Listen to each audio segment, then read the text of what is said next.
Bonjour et bienvenue dans une vidéo sur les fonctions, la deuxième vidéo sur les fonctions. Aujourd'hui, nous allons parler de somme de différentes fonctions. Alors, si on prend trois fonctions différentes, une fonction carrée, une fonction linéaire et une fonction constante, où f de x ne change jamais, quelle que soit la valeur de x. Et si on fait la somme de ces trois fonctions, on obtient ce qu'on appelle un polynôme, c'est-à-dire une fonction composée de plusieurs fonctions. Ici, c'est un polynôme de second degré, c'est-à-dire que le degré le plus grand est 2. Donc graphiquement, un polynôme du second degré ressemble à ça. On a d'abord la constante, qui est ici à 40. C'est la partie qui détermine par où la courbe verte ici c'est la fonction totale, par où la courbe va croiser l'axe des ordonnées. Ensuite, on a la fonction linéaire. La fonction linéaire, elle détermine vers où la fonction va pencher, si elle va plutôt être décalée vers la gauche ou si elle va être plutôt décalée vers la droite. Si cette courbe, si la fonction linéaire est positive, c'est-à-dire qu'elle augmente, le polynôme sera décalé vers la gauche, et si elle était négative, elle serait décalée vers la droite. Enfin, il y a le terme le plus grand, avec le plus d'influence, celui avec le x carré. Et ça, c'est notre fonction carré qui est ici. C'est elle qui détermine la forme générale de la courbe. Donc il y a certains points qui sont particulièrement intéressants dans un polynôme du second degré. On a déjà vu l'ordonnée à l'origine. Ça ne change pas. C'est donné par la valeur de la troisième fonction, la fonction constante. Ici, par exemple, ce serait moins 5, comme vous le voyez sur la courbe. Mais un autre point d'intérêt, c'est ce qu'on appelle le vertex. Le vertex, c'est la valeur minimale ou maximale, le minimum ou le maximum d'une fonction. On appelle ça un extrémum. Donc, on voit que si A est positif, ici c'est 4,8, c'est positif, cette fonction, cette courbe, aura un minimum, c'est-à-dire une valeur en dessous de laquelle elle ne pourra pas aller. Elle n'a pas de maximum, ou je devrais dire son maximum est à l'infini, l'infini positif, mais elle a un minimum, une valeur en dessous de laquelle elle ne va pas aller à 0,5 moins 6. A l'inverse, si le coefficient devant le x carré est négatif, cette fois-ci la courbe, le polynôme, a un maximum, une valeur maximale. Son vertex est un maximum.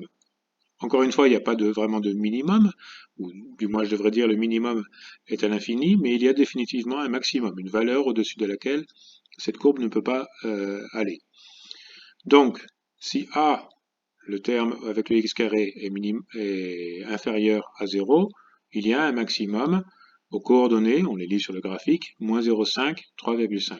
Les deuxièmes points d'intérêt sont ce qu'on appelle les racines, c'est-à-dire l'endroit où la courbe croise l'axe des abscisses. Encore une fois, on s'était beaucoup intéressé à l'endroit où la courbe croise l'axe des ordonnées, mais cette fois, c'est là où la courbe croise l'axe des abscisses qui nous intéresse.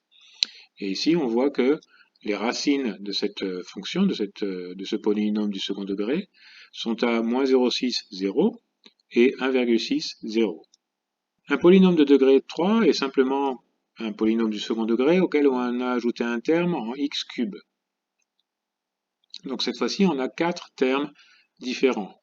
Cette fois-ci, les points d'intérêt ne sont pas le minimum ou le maximum, ou encore les racines. Ce qui nous intéresse ici, ce sont les points d'inflexion et les extrémas locaux. Alors, on voit ici que dans cette partie-là, jusqu'à ce point, le point rouge, cette fonction va jusqu'à un maximum, puis commence à redescendre.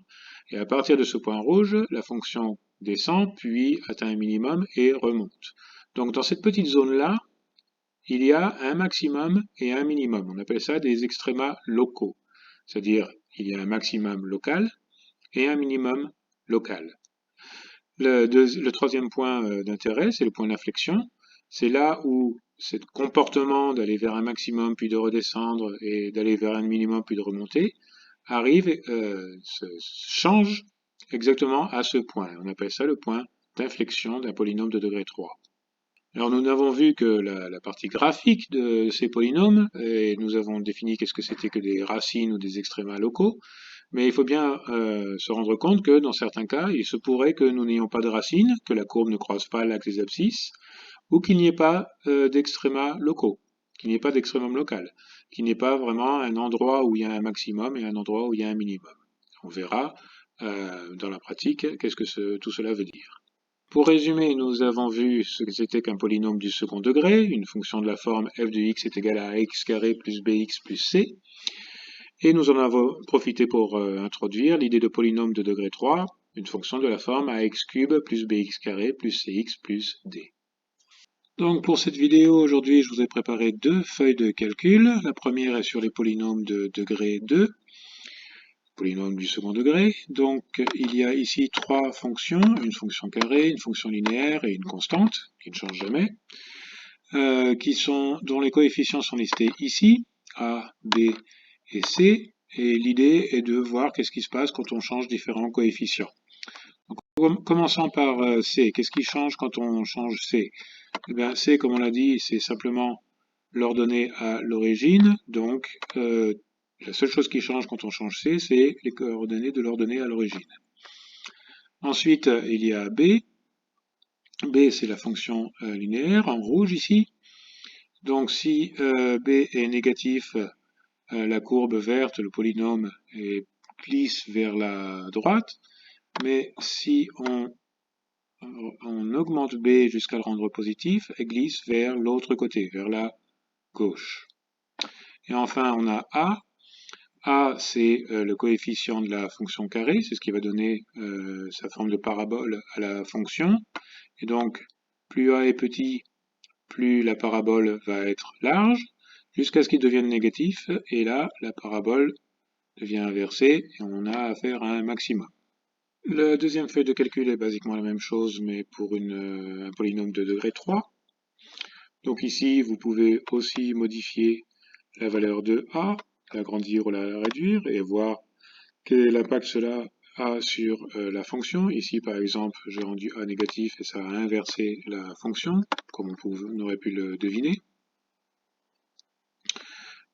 Pour la constante D, si on le modifie, on va simplement modifier l'endroit, comme d'habitude, où la courbe croise l'axe des ordonnées. Pour les deux autres, ce n'est pas aussi clair ce qu'elles font, quelle est leur responsabilité, mais on peut s'amuser un petit peu avec pour voir quel impact elles ont lorsqu'on change leur valeur. Pour bien tout comprendre, il vaudrait mieux regarder les vidéos de cette playlist dans l'ordre, télécharger les feuilles de cours dont le lien est dans la description, normalement, pratiquer avec une feuille de calcul, c'est toujours une bonne idée, et souscrire à cette chaîne pour être avisé des nouveaux posts. Merci de votre attention, au revoir.